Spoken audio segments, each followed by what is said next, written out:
Ini memang ya kebijakan secara nasional, Bapak Presiden selalu menekankan satu visi dengan kebijakan yang sama. Tidak ada istilah pengkarantinaan wilayah, tidak ada istilah lockdown. Yang ada adalah kebijakan social distancing dalam skala besar, kemudian jaga jarak. Maka dari itu yang ingin kita pastikan apa? Mengendalikan dan mengontrol mobilisasi ya, orang yang kemungkinan bisa membawa atau menyebarkan kuman. Maka langkah yang pertama, kita melakukan pelarangan ya, bagi ASN, anggota DPRD, semua institusi-institusi pemerintah untuk melakukan perjalanan dinas keluar daerah. Kalau tidak betul-betul penting atau ada dalam urusan dalam bentuk dipanggil oleh pihak-pihak tertentu. Kemudian yang kedua, memang kita minta dengan segala kesadaran, sebagaimana kebijakan penanganan wabah bagi masyarakat yang di luar di Bengkulu untuk tidak masuk Bengkulu. Orang yang ada di Bengkulu tidak perlu keluar daerah dari ke luar provinsi Bengkulu.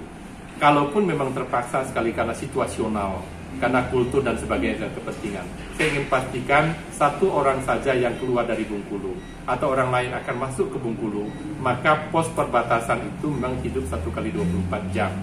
Maka pendataan itu harus baik dari sisi status kependudukan, artinya kita ingin pasti orang ini siapa namanya, asalnya dari mana, dan akan menuju alamat di mana. Nah, data inilah yang akan kita distribusikan ke kabupaten kota, sehingga bisa dipantau oleh Pak Camat, Kepala Desa, Lurah setempat, dan melibatkan puskesmas untuk mengontrol kondisi status kesehatannya. Kalau ini dilakukan secara berjenjang, saya yakin betul kontrolnya akan efektif.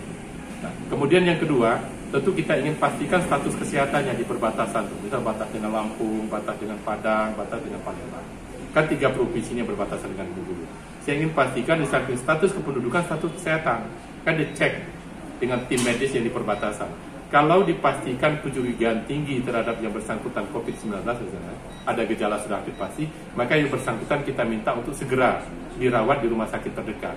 Kalau dimungkinkan untuk dikembalikan ke tempat asalnya, karena memang statusnya sudah PDP.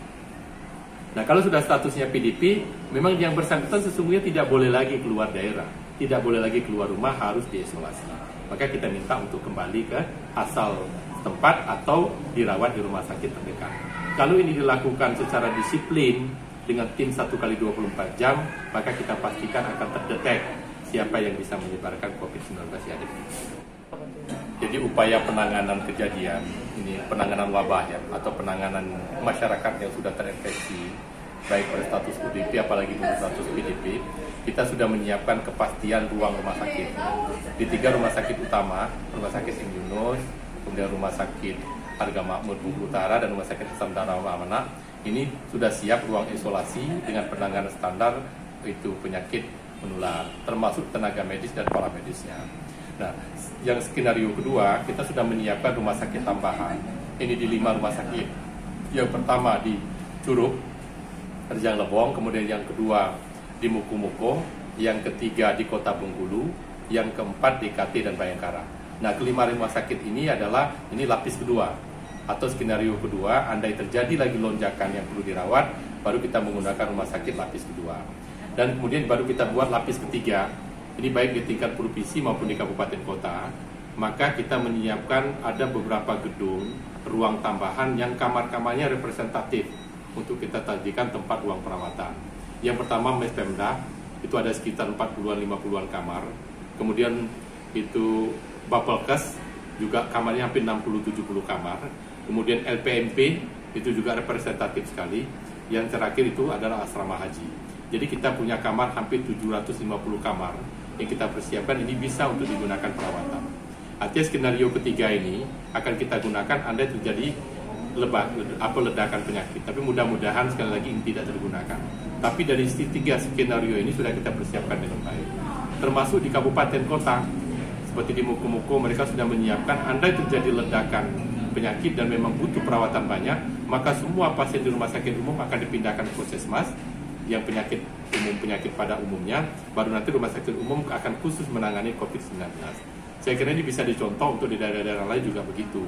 Andai terjadi wabah, maka pelayanan kesehatan masyarakat secara umum sebar di puskesmas-puskesmas, maka rumah sakit umum daerah dipergunakan menjadi pusat pelayanan untuk penanganan COVID-19.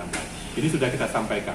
Maka saya meyakini bahwa dari tiga skenario ini, Provinsi Bengkulu pasti siap untuk menangani kemungkinan terburuk Namun kita tidak berharap sekali kemungkinan terburuk dari sebaran COVID-19 yang ada di Bengkulu.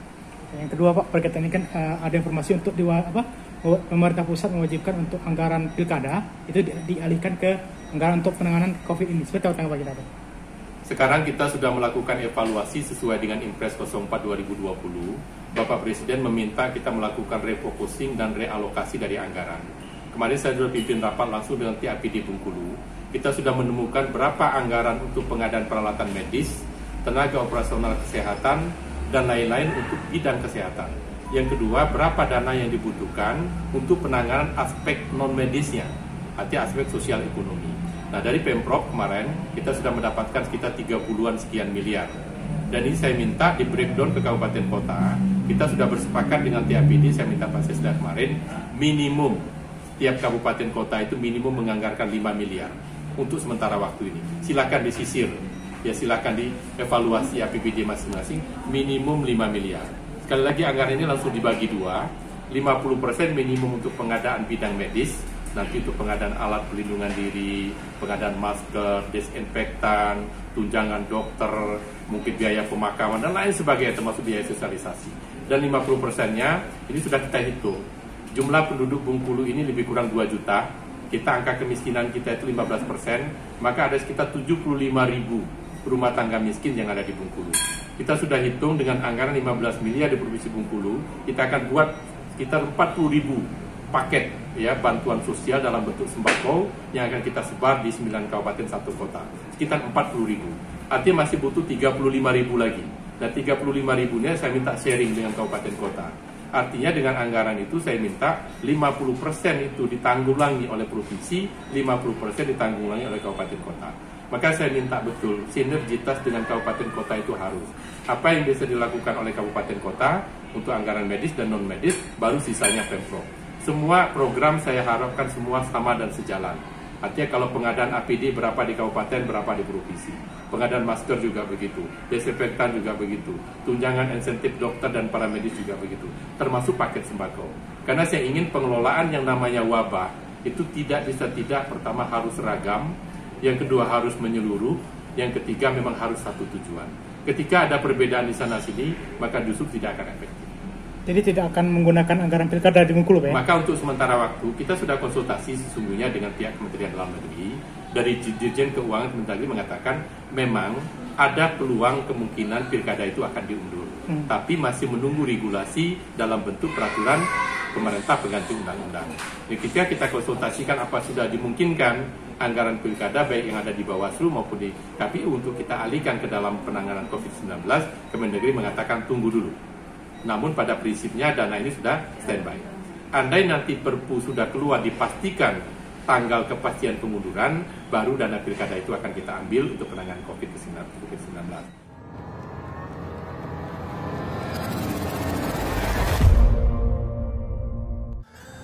Bismillahirrahmanirrahim. Assalamualaikum warahmatullahi wabarakatuh. Saya Rohidin Marsyah, Gubernur Bengkulu, mengajak dan menghimbau kepada seluruh lapisan masyarakat Provinsi Bengkulu yang saya cintai. Di dalam kita menghadapi penyebaran COVID-19, kita tidak perlu takut. Namun, kita perlu hati-hati. Dengan tingkat kedisiplinan yang tinggi, menyatukan semua kekuatan dan kebersamaan, mari kita hadapi penyebaran ini dengan secara bersama-sama. Maka dari itu saya mengajak kepada kita semua, mari kita lawan, kita cegah penyebaran COVID-19 dengan cara yang pertama, hindari betul untuk berinteraksi atau berkerumun di tempat-tempat umum. Lebih banyaklah kita berdiam diri di rumah kita masing-masing. Lakukan cuci tangan sesering mungkin pakai sabun. Dan pastikan kalau tangan kita tidak dalam kondisi steril, jangan pernah memegang hidung, mata, dan mulut. Jaga terus stamina kesehatan badan kita dan lingkungan kita rawat dengan bersih. Kalau ini kita lakukan secara disiplin dan bersama-sama, maka insya Allah kita akan berhasil memutus mata rantai penyebaran COVID-19. Di samping itu kita berdoa, mudah-mudahan Allah Subhanahu wa Ta'ala akan segera menghindarkan bumi Rafflesia, Negara Kesatuan Republik Indonesia, dari sebaran COVID-19. Amin. Terima kasih. Assalamualaikum warahmatullahi wabarakatuh.